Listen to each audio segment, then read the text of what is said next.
Folks, we lost a good one this week. Christopher Fowler, author of the Bryant and May mysteries, passed away on the 3rd. He may be most notably in your mind because of a tagline that he wrote. You may not even know that he wrote it, but he is the one who wrote perhaps the most famous movie tagline of all time. From Alien in 1979, "In space, no one can hear you scream." Boy, you don't even know how much that changed the world in terms of greatness of taglines. So shout out to you, Christopher Fowler, into the great beyond. This week's episode is a continuation of the first two-part series that I ever recorded for the podcast that began as Create Collaborate, morphed into The Reluctant Book Marketer, and now is known as TRBM, which no one knows what it stands for. But really enjoy this one, and I am actually currently midway through editing it, so I don't know what all will stay and what will go. I mentioned before that as the conversation progressed, we kind of moved over into some conversations about religion and spirituality. I'll be honest, I actually don't even remember if I recorded it all or if at some point I quietly went ahead and stopped the recording to continue the conversation without fear that I would choose to keep the recording. Honestly, I don't know. So we're both going to be surprised by what I keep and what I cut. What goes to the cutting floor, if you will. But either way, I will do what I think makes for the most compelling and interesting listening experience, which is what I'm always trying to do.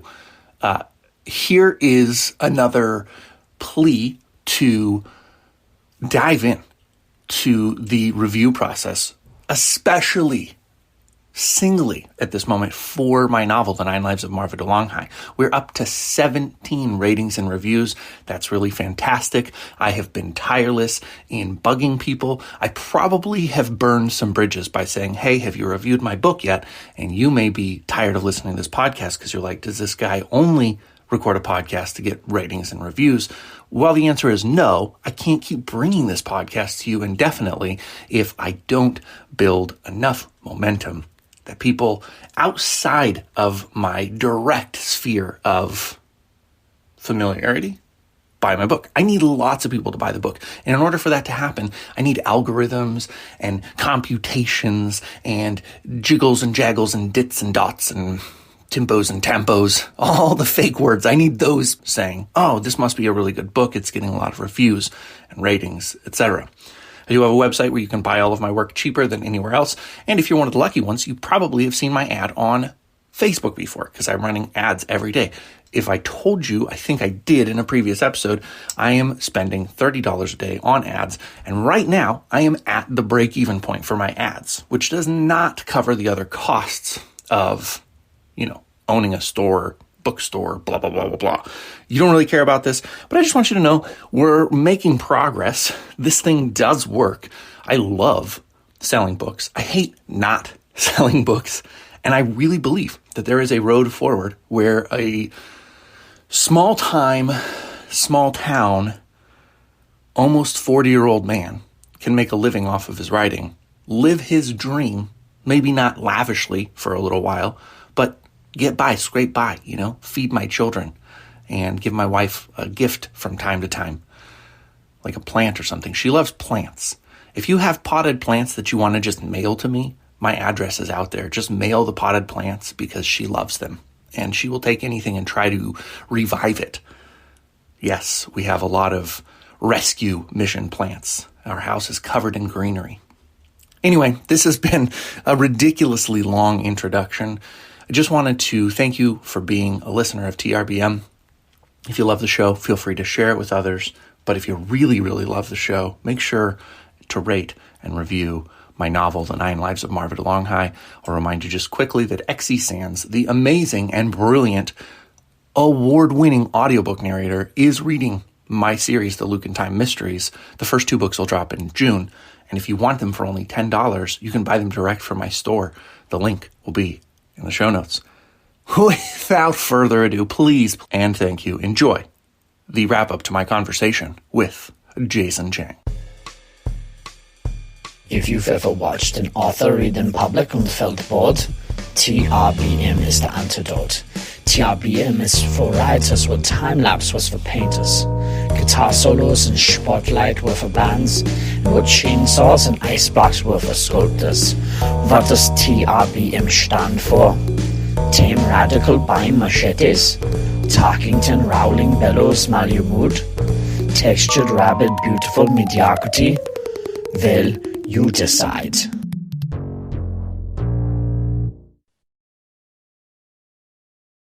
This is the first time I've ever done a two-parter on this podcast. I don't know if I'm going to end up threading it together. I don't know what I'll cut, what I'll keep. Yes, absolutely. I've had a couple of recurring guests, but I've never done a two-part episode before. We didn't finish telling the story, and I felt like there was so much just gold in the idea, and we collaborated really well in creating kind of characters and interesting scenarios. So that is where I sent back the invite for things. So we don't have to do any of the niceties, the getting to know each other. We can just dive right back into the story. But quick recap is we have got Oren is the bad guy. He's the guy who has framed our main character and set this whole kind of plot in motion. And so we've got this little Stepford Wives kind of community, and they're both living there. Then we've got Peaches, who's like a Joker character who has her own desires and just wants to see the world burn in a sense. Fill in for me what you think are the most important elements of the story that we've told so far. One of the biggest themes of it is power and the use of it, because Oren uses his connections to get Alan expelled from university simply because he was jealous of Alan's accomplishments. Alan is a kid who's never really had to, but has on occasions been pushed where he wants to fight back, but has always been villainized for using what he's capable of. So he's just decided to, play it calm and quiet until Oren ticked him off. And then so that's what brings him to the Stepford community to try and confront him and do something, which then is revealed that Oren isn't just rich, isn't just well connected, but has ties to abominable influences beyond our realm that give him way more power, which seems hopeless until Alan attracts sources of power of the same sort. And thus it begins the struggle of, you have the ability to do what you want. How far should you go in any time? I like this idea. So one thing we didn't cover last time, and it seems like a perfect spot to start out and really like drill down into it, is that Alan does have abilities himself, but really the way that you just described it to me felt so succinct that he also requires community help. He requires the ability to draw in resources from outside himself to accomplish his goals. Well, that's is that how you feel about the story at this point as well? Because it could be that initially he's still quote unquote in his shell and then feels like he needs to play nice. Then maybe as frustrations mount, as challenges get better or bigger, then he starts to push himself and realize that he's capable of so much more. Then does he continue working with people like we're taught, always play nice, be a team player, all that stuff? Or does he say, I'm going to become the solo champion because none of you can keep up with me, you incompetent ingrates. Yes. And then he kind of gets a little bit darker if he goes that direction. And then he decides that he's going to forth because then he feels guilty for it because something bad might happen. But then he also gets rewards. And I like the idea of constant where both sides have their pros and cons. So it's never a clear-cut answer either way. Yeah. Yeah, I think I like that as well. I think I like the idea, too, that at least at some point he is bringing people around him, not necessarily Peaches. I think we still have to deal with her a little bit and kind of figure out her role. I don't think that she ever even attempts to ally with people. I think that she offers information that creates chaos for the sake of chaos. But there's somebody else in the town who aligns with Alan for one reason or another. Maybe they've always had a bone to pick with Oren as well. And I also so I was thinking about this, obviously, because Jeremy Renner had that terrible accident with with the not snow plow. I guess it was a snow plow. And, in the Avengers movies, he is, other than having maybe slightly enhanced eyesight, just a totally normal human being interacting with superpowered other people. I kind of think we would benefit from having that character in this town, in this story, allied with Alan, and perhaps at one point is helpful to Alan, but then becomes a bit of a ball and chain for him, because maybe a small amount of loyalty, but also just realizing this person holds me back a little bit, or is a liability, or caring about the person as a liability. What are your thoughts there? Questions like, is it a competent person? Like, by any normal standards, he would be the best friend to have, but on a cosmic scale, it's just, so it's someone that everyone, so everyone in the audience from their normal perspective would say, like, this guy's the greatest, except for Alan, the greatest is still not enough because he's still human. So how would he play into the town? Because if Oren's influence in the town is that powerful, how is this guy able to fight back? Is he got like an underground railroad type? He's, on the surface very loyal, but then underneath always doing stuff to cut against the Oren family. What are you thinking? Ooh, yeah. Yeah. My feeling is that there is a degree of cooperation on the surface. Yeah, I like that. I like that analogy of the Underground Railroad. I think that that's probably the case, but it has to be fairly insignificant. I still feel like it has to be fairly insignificant. It has to be more of a loyalty type of a situation where this person has loyalty to somebody who wants to go against Oren, but maybe not the means to do a lot. What if those cracks are exactly, the resistance is exactly what motivates Alan to go on his own? Because it seems on the surface that Oren has control of the entire town. But underneath that control, even his lieutenants are constantly vying for power, eyeing situations where they can turn him over. And so Alan, as he's fighting him with people that want to turn on him, keeps seeing the worst side of humanity and wonders, okay, when are they going to turn on me now? Ah, yes. Right, exactly. Yeah, you have people who are playing both sides, and so and in that way. Okay, I like that. I like that a lot. Hawkeye for now. Then it could be that he is the one genuine loyal person, but Alan can't trust him because everyone else has screwed him over or is playing some other game. How can he trust Hawkeye? Even though he is actually the one person he should trust.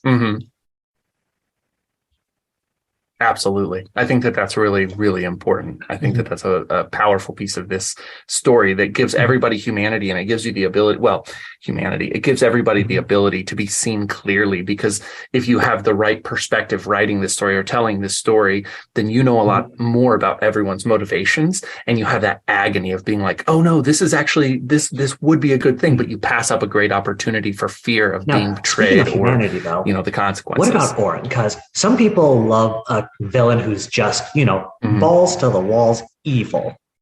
Some like the nuanced character.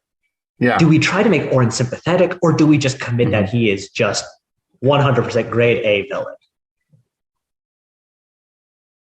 Yeah, I really we talked about in the last conversation, that book Stoner with the two professors, and one of them is just straight up evil and loves to see, evil things and takes pleasure in it. I really like that kind of a villain right now.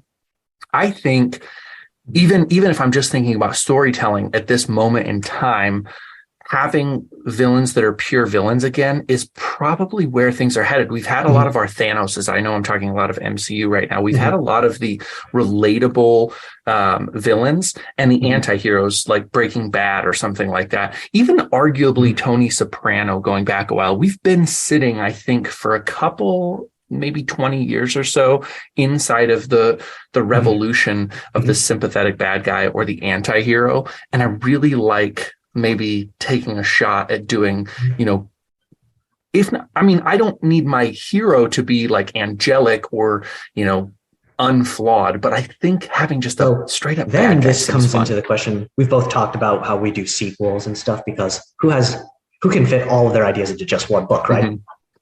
So what if Oren is merely a stepping stone villain? As he's about to be taken out, and then Alan looking into him for being a terrible person, he's like, you think I wanted this? I did this to survive. You think our community is the only one out there? And that just opens up. There are others. And then he is a small fish in a very, very big pond who just happens to seem like a whale in our world. Then that just opens up an opportunity because Oren, like in the beginning, if you have a pure villain, where do you move from there? That is an opportunity to open it up and to expand into the entire Stepford universe, as it will. Yeah, exactly.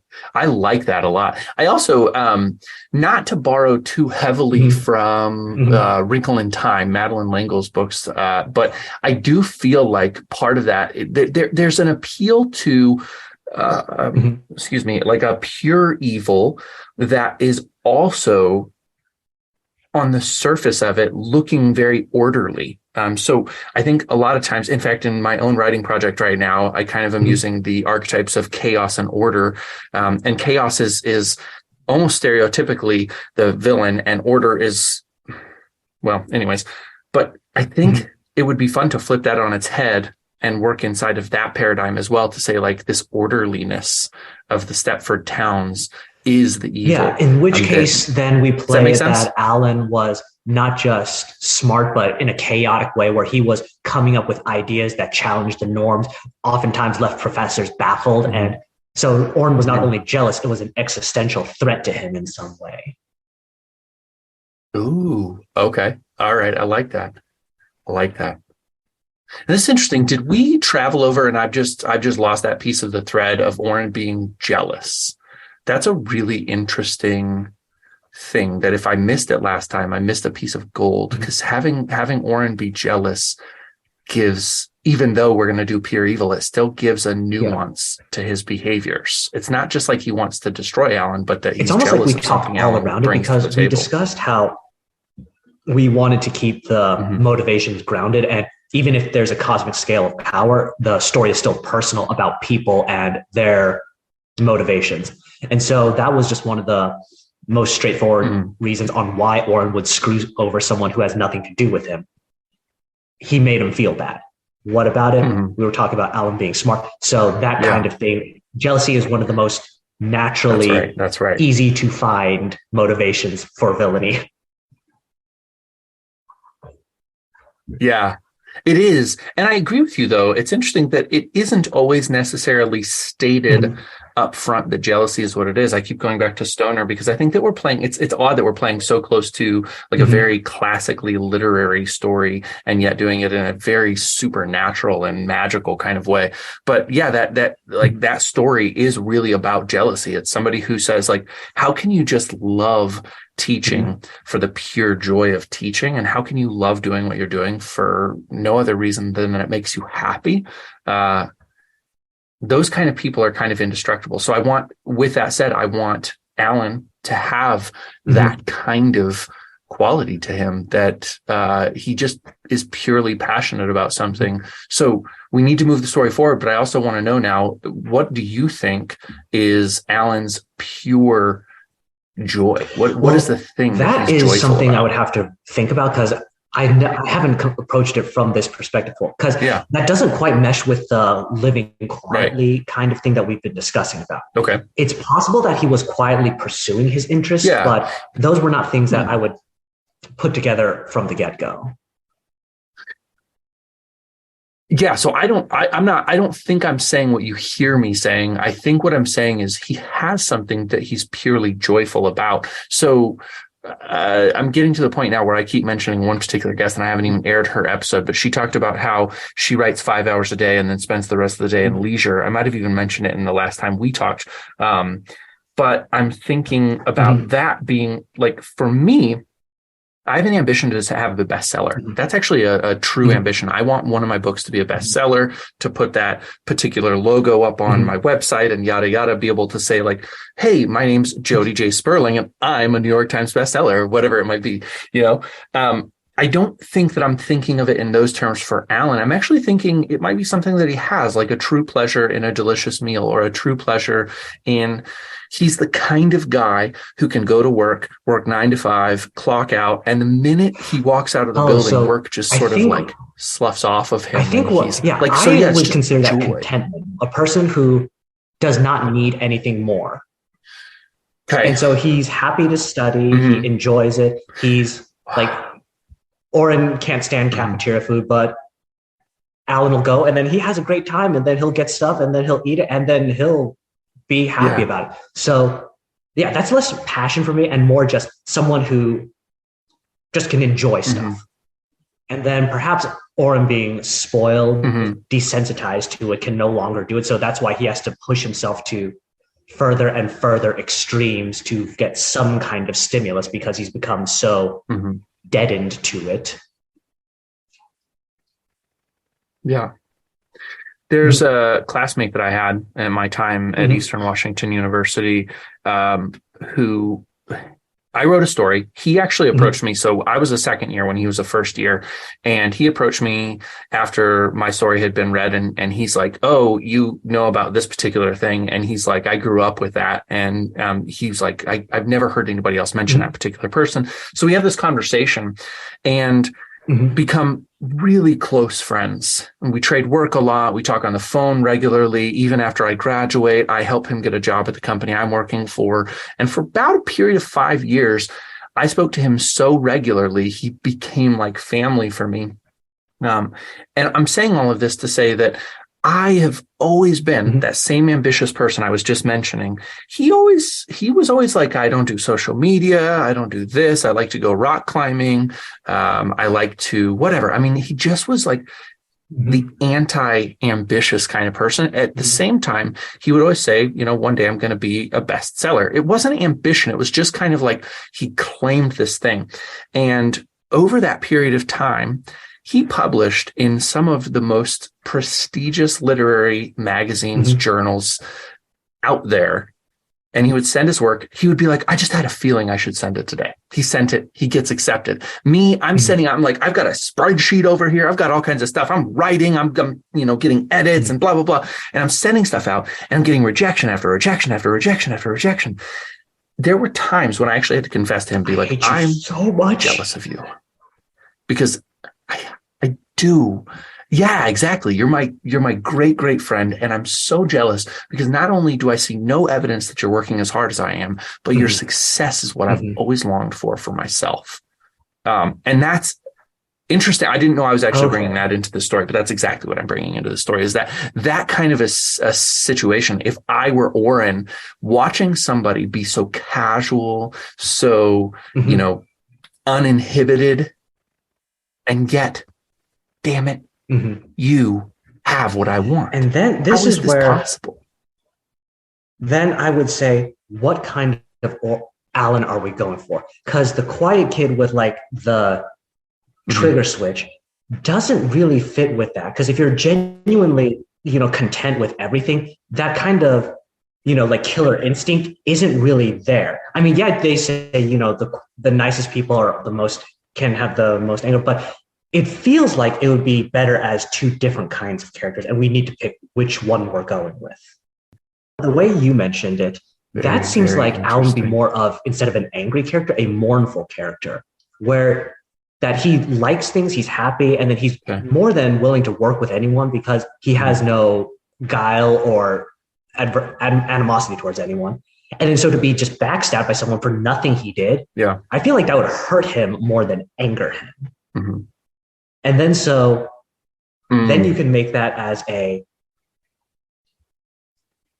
here's the chaos and order thing. I had a friend once who we had a very different opinion on if you could mind control people into doing the right thing, would you? He was absolutely yes. Order, we will impose it. I was no. Free will is the only sacred thing in this world that we will not touch it.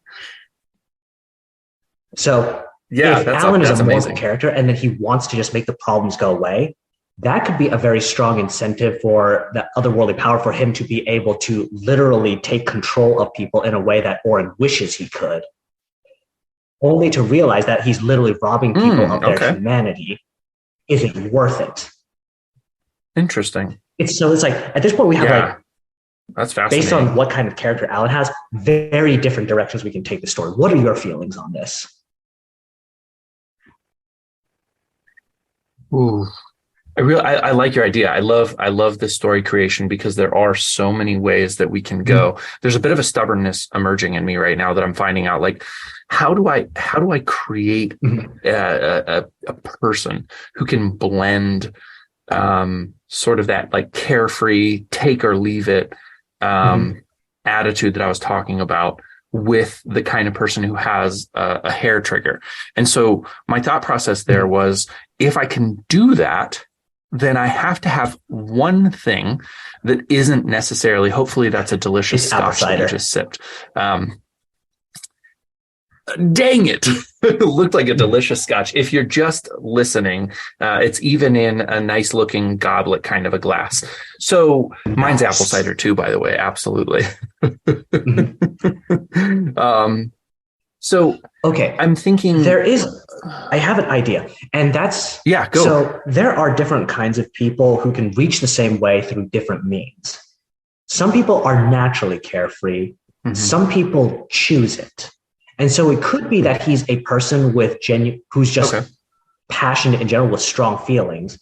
And he's taught himself or almost forced himself to try to ignore the negative ones, to just focus on the things that make him happy.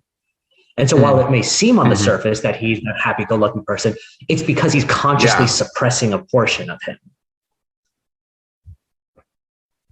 Yeah. Okay. So the reason that I really dig that, unfortunately, is totally a selfish reason, is that I actually feel like that's who I am in the world. There are a lot of people who are like, wow, Jody, you're just like, you're go with the flow kind of a guy. If you get to know me, you know pretty quickly that there are some like hot button issues that just then that way we blend the two characters into one, where then because he's had so much practice with it, then it's kind of then we just progress with the natural. When he starts to learn that he doesn't have to control himself, it'll be that initial, this feels really weird, but it's going back to who he actually is. Then it's to quote one of the greatest philosophers, which is greater, to be born good or to overcome evil with great effort? Yeah. Yes. That is a good question. Yeah. And then so the fact that he has this power, it's one side says to be true to yourself, but then another is be true to your will.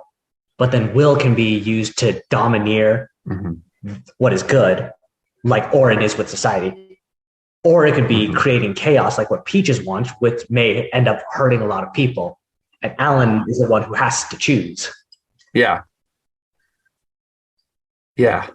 This is funny. We're still just mapping characters, which I think is really fun. I hope everybody enjoys listening to this as much as I'm enjoying digging into it, because I don't even want to continue to tell the story. One of the thoughts that you just gave me from what you were saying was that what if unbeknownst to everybody who is consuming this story the whole time, you actually, this is against what I even said it was going to be, but what if you think that Alan is your good guy, your protagonist, and Oren is your bad guy, your antagonist? What if it does end up that Peaches is ultimately the antagonist? Because that sort of, I don't know, I don't know exactly how to voice how the thought came to me, but it was when you were talking about the different ways that people functioned. And suddenly I thought, you have this whole stage play going on, and then you have this person who just really, I can't even say more. You know what I'm saying? As I mentioned last time, I read a lot of comics, specifically a lot of the Muram martial arts world ones, because those are just stupid good. Seriously, if you haven't, treat yourself. Read some of the Korean manhwa. You will not be disappointed if you like power trips and revenge stories and a lot of awesome, fluffy, fun side characters. But in a lot of martial arts, one of the evil styles is the ability to absorb the energy of other people to make yourself stronger. So it's like, the classic good guys, they develop their own. It's slow, it's methodical, but it's really stable. You grow power chaotically fast, but then it can have all sorts of negative impacts. Peaches gets her name because she's always eating peaches, right? what are those peaches and where did they come from? Because what if in the epilogue, Alan has gone to war, they clash, powers are fly, and one of them is beaten? Well, what happened to their patron, all their powers? What if Peaches comes along and plucks it up and it transforms into a fruit, which she eats, becoming a little younger, a little more lively, a little more powerful, because she set up the entire thing to consume other outer gods? I love it. I actually really love that idea. I think that it's a lot of fun. I think it's a fun twist and a reveal. So yeah, I'm 100% game for that. So you have your Frodo versus Sauron, and Frodo probably wins. I feel like Frodo does win. And I think that, so this is something I've been thinking a lot about, as well as writing series where you don't have to be committed to the same style. So the way that I would see that in comics is, you have a certain illustrative style in comics, and every time you see Batman in a certain comic book series, Batman has to look exactly the same. If you jump into a different version, you can change the way he looks. But I like this idea that within this universe, each comic book or each book that we do, or each graphic novel, however this story ends up on the page, because I'm positive it's going to end up on the page, you can just jump genres. I really like that idea. And part of that is, that like you went from having your classic good versus evil battle to maybe then actually having the opportunity to have an anti-hero at some point in the story and explore all of those things. The first major writing project I ever did was a series of short stories as a fan fiction. And my favorite part about it was because I could jump genres. I could write one that was like more of an action scene. Then there was like a fluffy slice of life stuff. Then we can do something heavily into the romance stuff. Then we can switch it up into a drama. And that way you can put the characters into all sorts of different situations. It's like in the sequel, you had this big epic battle and then Alan's tired. And maybe he gets pulled into like some like kitsy little world where it's like insignificant fights, and then he's just kind of like babysitting the entire time, and then it's just more of a slice of life fun time to kind of decompress, but you also ways to explore the universe in a different facet. I'm 100% on board. Yeah, absolutely. That's fantastic. So jumping out of the story for a second, because something I'm really curious to hear you talk about is, I haven't confirmed this yet, but my sense is at some level you identify with and care about the artfulness of writing and telling stories and consuming stories.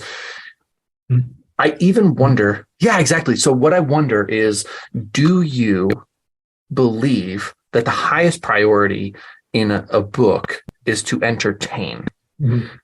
That's my first question, and I'll kind of build on it after I hear from you. That is the first blog post that I have put on my website. You can find that at jasonchengscribbles.com, because it's one of the most fundamental things about writing. Because I was briefly an English teacher, I did law and stuff, so I've thought about this a lot, and I've boiled down that a good story, so there are actually only two things that a good story needs to do, and they are equal in value, but very different. The first is to entertain. You have to capture the audience's attention long enough to do the second thing, which is to convince them of what you're trying to tell them. You cannot do the second without the first, because if your book is boring, no one's going to want to read it. That's why all the good books that they taught us in English class are hot garbage, because they're awful. James Joyce, I do not like you. Your portrait of an artist as a young man is wrong, and I will fight anyone who says otherwise. Strong opinions, yes. That's great. But if you just entertain, that's like cake and frosting and empty calories, where someone can sit there and consume it and be entertained, but it doesn't actually do anything of worth. You've just wasted their time, essentially. The best stories are the ones that will keep you engaged and then convince you. And in my opinion, they should convince you of something that edifies you and builds you up as a person, which is why I'm not a fan of a lot of artistic literature, because they always paint humanity as the bad guys. Everything is awful. Everything is about trauma and injury and sorrow and heartbreak. And life is hard enough without adding to that in my entertainment. I want something that after I read it, I feel energized and ready to take on the world and do my part in it. So. Well, we have so much to unpack here because on the main, I agree with so much of what you said. And agreement is not the only form of validation, obviously. But so, yes, entertainment is what's on the surface. If you don't have your entertainment right, you can't do what you want to do. So you have to have it there. That's kind of like I'm trying to build an analogy so that I can really parallel these closely. I think it's kind of like saying money is the primary object of my living because I can't do anything unless I have money. Or I can do very little of what I want to do without money. However, I could accumulate as much money as I wanted to. And if I didn't spend it on something, then the money itself is not important. So in this analogy, I think that entertainment is money. And you have to accumulate and use entertainment, but you have to spend it on the right things. And so I'm not even going to open up this particular door, but for example, I think everything I've read of James Joyce, and I've read quite a bit because I went through a Master's of Fine Arts in creative writing. And so I had to consume like the greats. The only good thing he ever wrote was a story called Araby. And I would agree with you. I'll fight anybody else about The Dead. The Dead is not great. It's not. I've read it 5 times in many different ways. It's not great. But Araby is great. Araby is a truly great story. It's a story about a boy. For anybody listening, I maybe you've read it, but it's a story about a boy who meets a girl and he loves the girl like immediately. It's like love at first sight. And he wants to make a grand gesture to win her heart. And he goes about trying to make this grand gesture and it fails. And he realizes like there is heartbreak. And I'm not saying every story has to be that way because that goes right directly into your point about like heartbreak's not the only thing. But that moment of epiphany for him is what makes that story so great. And a love story is almost always great. You said that in your first time we interviewed that you really are a sucker for love stories, as am I. So I do love that. The one area where I want to maybe more open up our kind of philosophies here is your idea that you have enough like heartbreak and pain in this life. You don't need to consume it in your entertainment. I think I take issue with that a little bit. I don't know that you mean it exactly how I hear it though. And so I do want to have a short but frank conversation about that. My sense is that, God, analogies are so much easier for me to use. I don't know if they're always the most effective, but there's an artist, musician named William Fitzsimmons that I love. Every single song that he's ever written sounds sad, sorrowful. And he's a singer-songwriter. When I listen to his music, and his lyrics are about divorce and brokenness and pain, but when I listen to his music, it uplifts me. It makes me feel lighter. It makes me feel like I can take the world on. And The Sparrow and the Crow is a great album for anybody who wants to just kind of like dip in and have a listen to what he's doing. Sometimes I think that art is alchemy. It takes these painful feelings and it exposes you to them and then elevates them so that you are able to approach your own sorrow, because that's the thing you least want. I would rather abolish sorrow than to be entertained and forget that sorrow is there. Does that make sense? That is where I would say that this is one of the fundamental differences in your audiences, because like you can talk about, like you just mentioned how you can hear sad things and then it lifts you up. I don't think I've ever felt like that. There have been times when I've been upset and then I've listened to a sad song and it makes me like, it's like a purge because it intensifies the emotion so I can get it out and process it. But then I move on and feel better because the emotion is gone, not because it somehow made me feel good, if that makes sense. So I am not a person who, like, let's take your analogy of listening to a song about divorce. The analytical part of my brain would then immediately go, well, if this person was such a terrible person because, you know, they cheated on you and did this, why did you marry them in the first place? I mean, then isn't that kind of on you because you made a bad decision? In which case, why should I feel bad for you for something that you in your own power decided to do? So I can't feel like that. I don't have, I'm not a very sympathetic person and To be fair, Interesting. that's how I treat myself. Yeah. So pain is always a stimulus for me to examine and Yeah, find sure. evidence of why is there pain? What was the mistake? How do I rectify that? Mhm. So pain in itself is merely a tool, and I get sufficient amounts of it that I don't need to add on to it. So while someone like you can enjoy something sad, the sadness would only be valuable for me if it set up a greater happiness.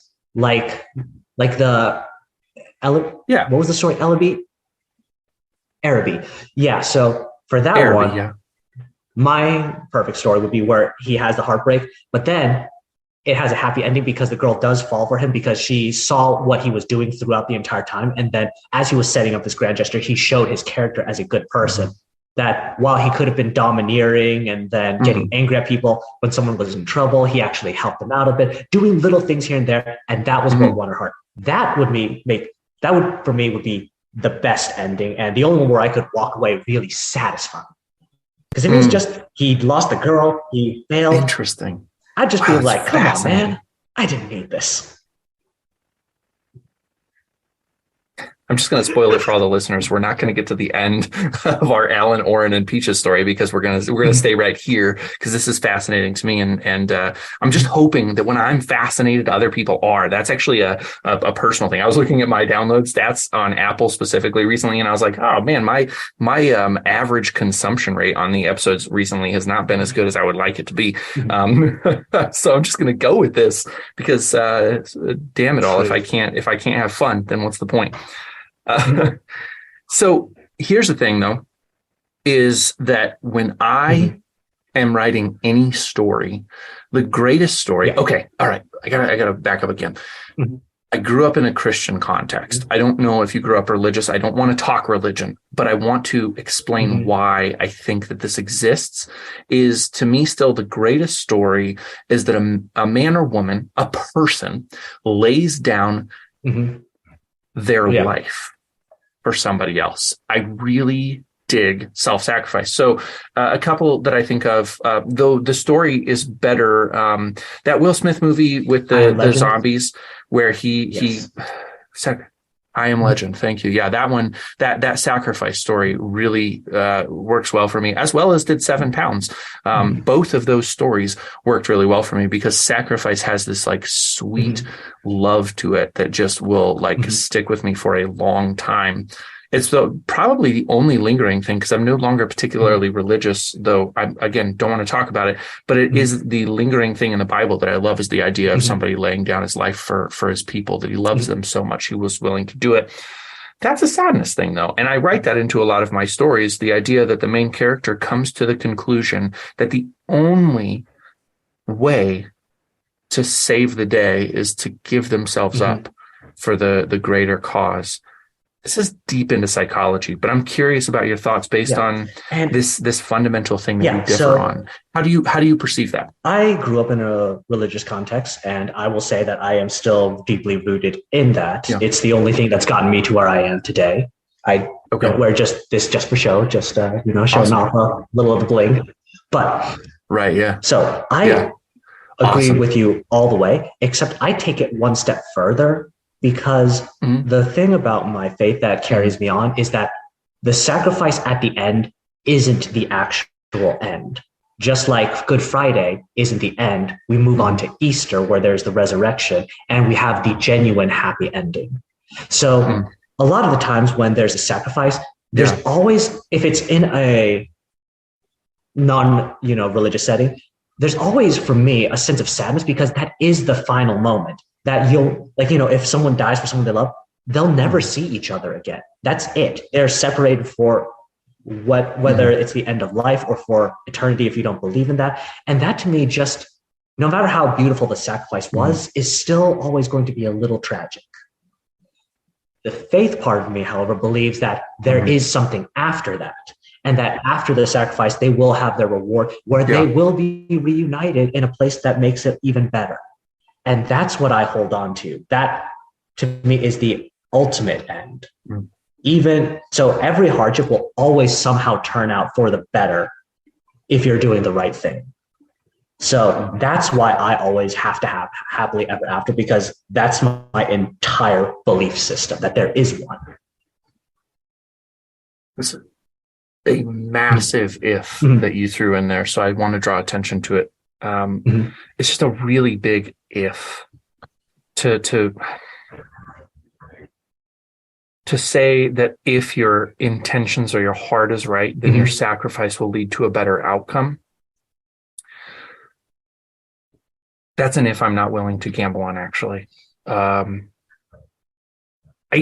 going to choose not to share the specific reason why I disagree with that, because I feel like the actual reason is manipulative. You can't introduce this detail into a story without forcing somebody to choose their words wisely, and we can't have a great conversation if I do that. However, let me tell you that in a fully invested way, yes, I am a bad person. I realized how that sounded. So just hang with me for a quick second. I went 100%.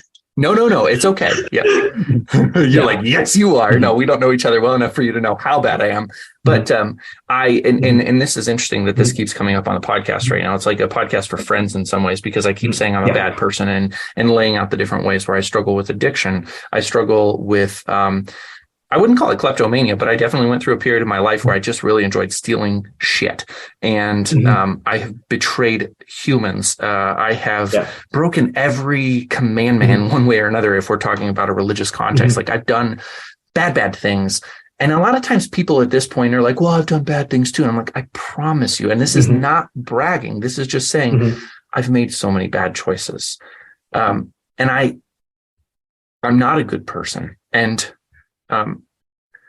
I don't think that I've always had the right heart for everything that I've done. I think I started this podcast to get people fascinated with me. I think I started it for the wrong reasons, because I wanted people to love me. I think I still struggle with that desire. What I have noticed is that it's working now. And so I know this is a really long explanation, and I thank you for letting me just kind of ramble on, but I really feel like that's the one. Actually, I'm glad you brought that up, because that's not something I disagree with. I 100% agree with that. Intentions aren't the end all be all. In fact, a lot of times it was, I believe, C.S. Lewis who said that between a tyrant and who abuses you for their own benefits and one who does it for your interest, he'll take the selfish one every time, because the person who abuses you for your good will justify it as righteousness, and they will never stop. Or to put it more simply, the road to hell is paved with good intentions. I agree. And that's the thing. It's that it's never about you. It's always about grace, that you are going to stumble and screw up, and you're not going to make the right choices, and you're going to fail and fail hard, like I personally have done repeatedly for many years. But despite you, that someone is watching out for you. The whole foundation of my faith is because I had the best parents ever. I will literally fight anyone who disagrees on me with them. And that's the thing. So so I was always able to relate to the guy in the sky, the judgmental guy, as an actual dad, because my dad was such a great example.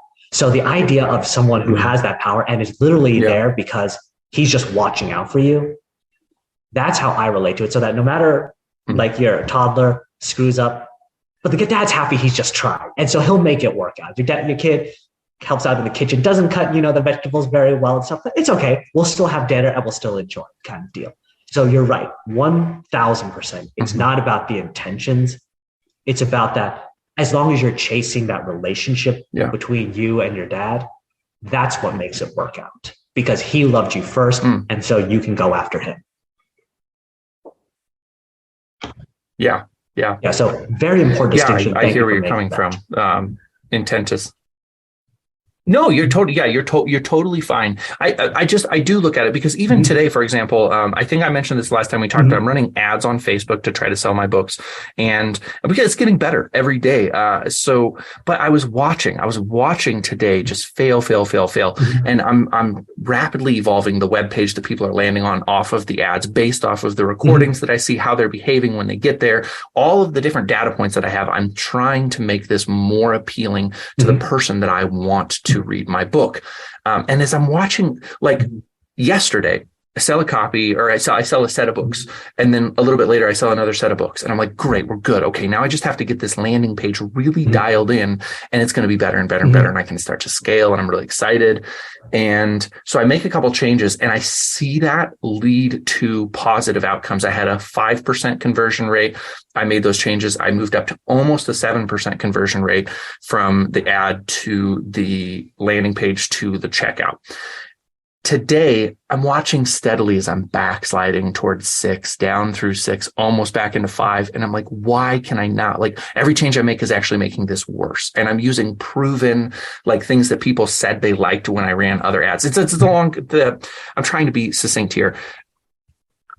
I immediately, in my heart and mind, went to that place where I was like, I must have done something wrong. This is literally like God karma or something. Like, religious karma is causing me to backslide because I'm not meant to be a bestseller, even though it's what I desire so deeply.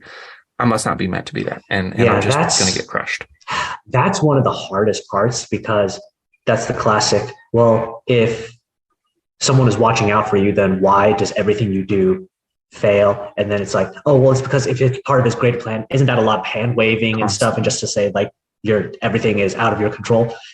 And the answer is honestly kind of yes, because life is going to be hard and it's going to suck a lot. And so sometimes there's no real reason for it other than the mechanics of the world are just churning away. So when you're in a situation like that, those are rough, because everything someone says to try to help you will sound like a platitude, because at that point, what else can you say except platitudes? Yes. So all I'm going to say is that it sucks, man, but I'm impressed that you chugged it away, because I was hearing you with the analytics. I was like, I'm never going to be able to do that. I'm not even going to try to do that. So, kudos. Kudos to you. Yeah. I am deeply passionate about making this dream work, and the program I'm doing right now is helpful. So this is and we're gonna wrap up here, but this is something I'm thinking about in terms of my religious upbringing and your current faith, and I'm thinking both of my dad and his wife, my stepmom, share a particular value with you. So that's also triggering to me of why in the world would I waste my time on sadness when there's enough sadness and heartbreak in this world. And then I'll throw into the mix that my closest friend for many years, his name is Charlie. He bought a copy of this book off of Amazon where it's full price. So thank you, Charlie. He has stated openly that he believes that life is about suffering, and you can't escape suffering because that's part of what we're here to learn. He's a very deeply religious man. I used to cry listening to him preach about things and be deeply moved. Still, just so much respect and admiration for him as a person. And I start to think, there's a way in which the worldview that this world is about suffering. And so if I'm going to seek entertainment, I want to seek that warm, happily ever after feeling. I can't resign myself to, or even consign myself to, the feeling that that is the best way to entertain myself. So I've given you roughly 6 minutes to try to say something in response to that. I know that's not fair, and I apologize. I think it's just the centerpiece is that the world isn't about suffering. The world has suffering. And that is a very big distinction, because I don't think that we're put here to hurt. Hurt, I think, is simply a byproduct of how decisions in the past have affected the present. You can talk about original sin and all that stuff, and let's not go into theology because, even I'm not that succinct. But all to say is that it is going to be hard. But the best things worth doing are. And it's not to say that there won't be good things and there won't be joy. But some people, like me, are naturally more negative. I'm a very negative and pessimistic person by default. So for me, to fight against my worst nature, I need to focus on what is good. And that's what works for me. I'm not saying it's bad for anyone else.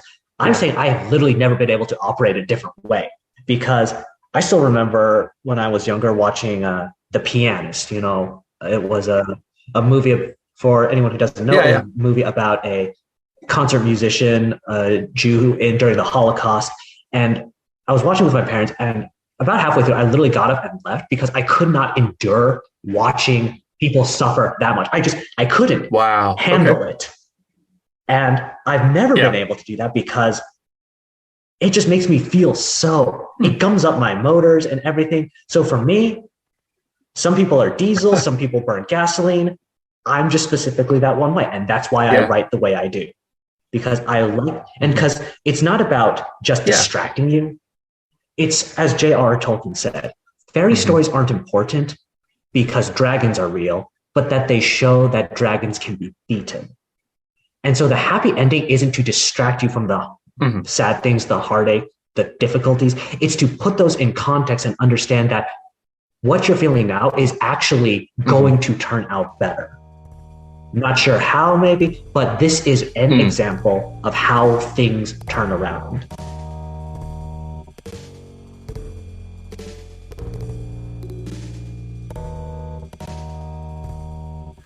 All right, folks, and that is where I decided that this episode had a nice natural break. We did carry on speaking about religion and spirituality and our differences of opinion, but I felt like things were quite civil in this part of the conversation. Not that they ever weren't civil, but I did begin to push back a little bit more. And while I wasn't concerned about me looking like a punk, I do know that heated or this isn't the right word. Intense conversations about religion can be off-putting for some of my listeners. It's something that I am not really certain where I stand on, so I felt like for that reason it was incomplete reportage at best. Hope I made the right choice here and that you enjoyed this episode and everything that it came to mean. We still didn't get to the conclusion. If you want to finish out the story, I'd be happy to invite you on the show to tell your part of the conclusion of our Manhattan story. And again, thank you for listening. Much appreciated. We'll talk with you again next Monday. Thank you for listening to TRBM. The theme music was provided by the ever-talented Christopher Talon. And hey, if you liked what you heard, share this show with other readers, because what's the point of telling stories if nobody's listening?